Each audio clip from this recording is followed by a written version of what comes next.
Alice again. So today's video is going to be a little different to what I usually do, but I asked a few of you on Twitter whether you'd like this idea and you seem to like it, so I thought I'd make it for you. As you can tell by the title, these are my revision tips and tricks, as I have been through A-levels, I've been through GCSEs, I've been through it all, and I'm currently at university. Although I don't actually have exams at university, I feel like I still kind of have a little bit of knowledge about doing revision, and I did well in my exams, so hopefully you'll take some tips and this will be helpful for you. So I'm just going to dive straight in there.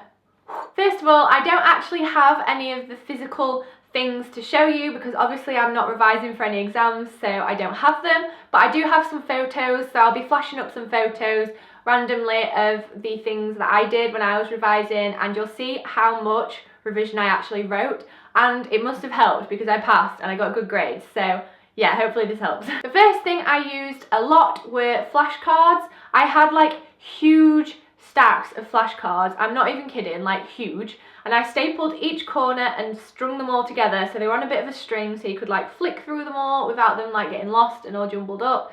And we literally used to sit like anywhere as a group of friends, and we'd be on the bus or at school or I don't know, in town, and I'd have my flashcards and I'd written on one side like a term or a definition. So like I did sociology, so I could put like Marxist on one side and then a definition of a Marxist on the other side, and I did that all the way through. So you can even just sit and test yourself because the answer isn't on the same side, so you can't cheat. And then you can do it the other way around as well, so you could read the definition and then try and guess what the word is on the other side, and that seemed to work really well for us. My friends used to love the fact that I had those cards because we all tested each other and it helped a lot, and by the end I literally memorised the whole entire vocabulary of the sociology prospectus, and it worked out really well because it meant that when I wrote essays and stuff in my exams, I know what I was talking about. So you can apply that to any topic, like if you need to know formulas for science or, I don't know, authors' names for English, I'm not sure. But you can do that and just do it on either side, so you can either test your friends or you can go and test yourself. And the actual physically writing out the flashcards is a way of revising because you're writing them out again and it makes your brain kind of remember it. But yeah, flashcards were a great one for me. Kind of linked on with the flashcards is writing and rewriting out of your textbook. This is assuming that your teacher gives you a textbook, otherwise, I don't know, maybe ask your teacher for some extra materials or go online.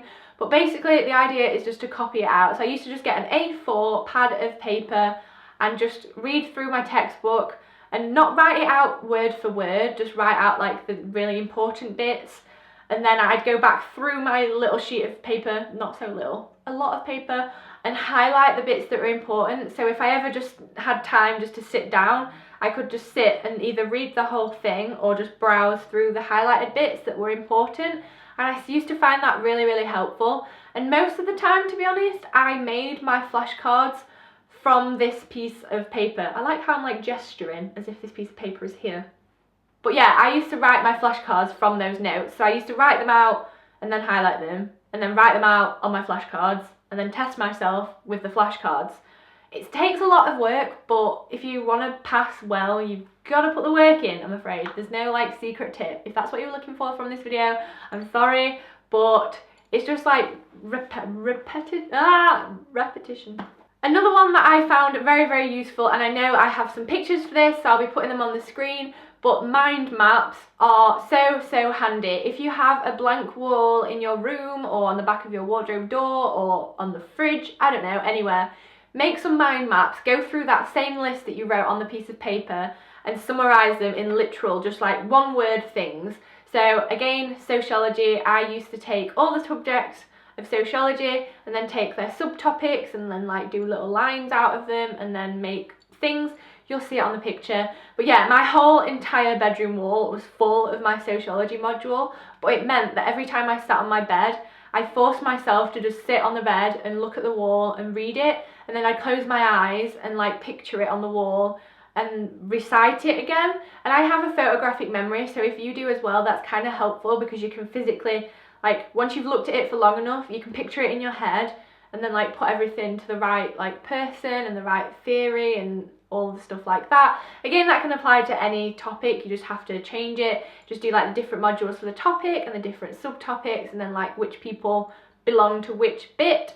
I don't know, I find that really helpful. And then for technology and like more visual subjects, I had like a little tiny bit of wall for like pictures and like different styles of metal and different names for things. So I'd do like my own little picture cards, and I'd do the same. I'd sit on my bed at night and make myself look at them and then close my eyes and test myself on the different things. And then eventually I could literally just sit and close my eyes and I knew what the pattern was on the wall. I don't know whether that's just me that can do that, but if you do stuff like that, if not, just try it. I feel like maybe that'll work for you. It used to work for me anyway. This one's a little bit different. It actually came from my sociology teacher. It's called Making a Stand. It's a game we used to play in lesson involving a PowerPoint, and it is like a competition, so it meant we revised and it was fun and we got a prize at the end.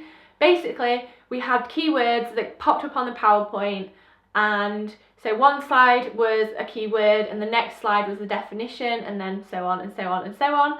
And my teacher used to just press the button, and if you knew the word, you'd stand up out of your seat. The first person to stand up got to answer the question, define the word, and if you got that word right, you get a point for your team. Now this is one that you would have to make. You'd have to spend time on the PowerPoint and make it, but I feel like that again is just putting it in your brain once more, and it's literally just copying and pasting the definitions and the words and putting them in a PowerPoint. And you could totally just invite your friends round and put the words on the screen, press the button, try and guess the definition, and you're sorted. And again, you can even play it backwards, like on the flashcards, switch it round so the definition comes up before the word, and then whoever wins, give yourself some chocolate. Why not? Everyone needs to take a break. That's one of the main things. You need to take a break, otherwise your brain will get frazzled. Something that links onto that game of making a stand is revision parties.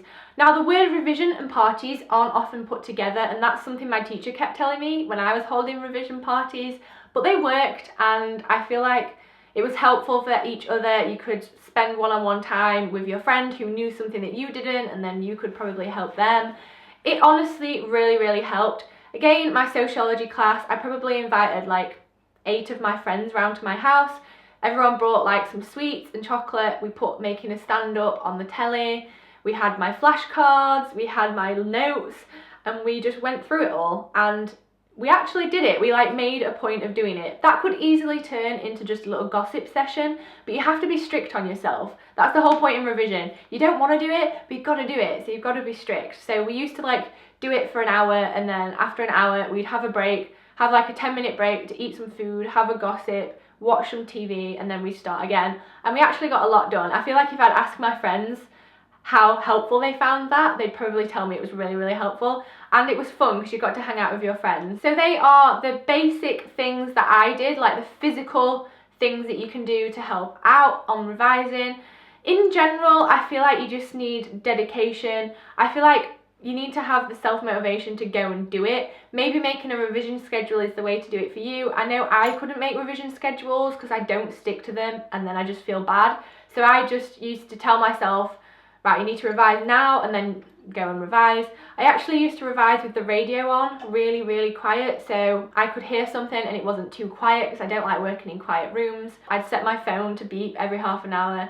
I'd stop for 10 minutes, turn the radio up, sing my heart out to the radio for 10 minutes, and then after that 10-minute break, I'd turn it back down and get back to work. And I got loads done because it didn't feel so like heavy and all at once, and my brain was frazzled because I had music playing and I got some breaks. I think if your school as well holds any extra revision classes, don't think about it as being nerdy. It's not nerdy. If you want to do well, go and do well. Who cares what anyone else thinks? It's your grade, it's your life, so go and do it. And I think it's really helpful. Those revision classes are usually very helpful.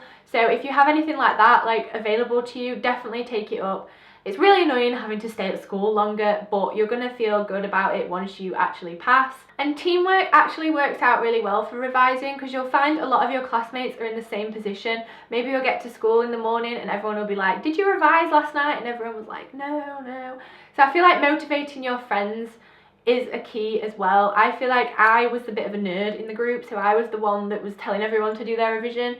but maybe that's what they need. Maybe your friends need a little bit of a nudge. I was the one holding the revision parties and it made everyone revise, and I feel like everyone was really thankful for that, and it just helped everyone out a lot. So just work together. It's, in the end of the day, it's your exam, but if you can help each other in achieving that, why not? And finally, I just kind of want to tell you my grades. I didn't want to start off with that because it sounds a bit big-headed, but maybe you're watching this and thinking, what is she on about? I actually passed my exams really, really well. It was years ago now, I'm so old, but I passed my GCSEs with a load of distinction, B-Techs, 4 A's and 5 B's or something. I got all A's and B's basically, and then at A-level I got an A, a B and a C. So I don't know whether that helps, but that kind of shows you that the revision works, and if you put your mind to it, you can do it. And yeah, I hate exams, but I managed to do that, so I was very proud of myself. I guess that's the end of the video. If you have used any of these tips, do let me know in the comments or tweet me or whatever. Keep me up to date on your exam and revision life. I'll try and keep you motivated as much as I can. I hope you found this video interesting. Don't forget to give it a thumbs up and subscribe to my channel if you aren't already, because I would really, really appreciate it. Thank you so much for watching. I love you a lot, and I'll see you very, very soon. Bye! Recently I've been trying to try out some more drugstore products, so I have like a whole selection down here. I've got like beauty favourites,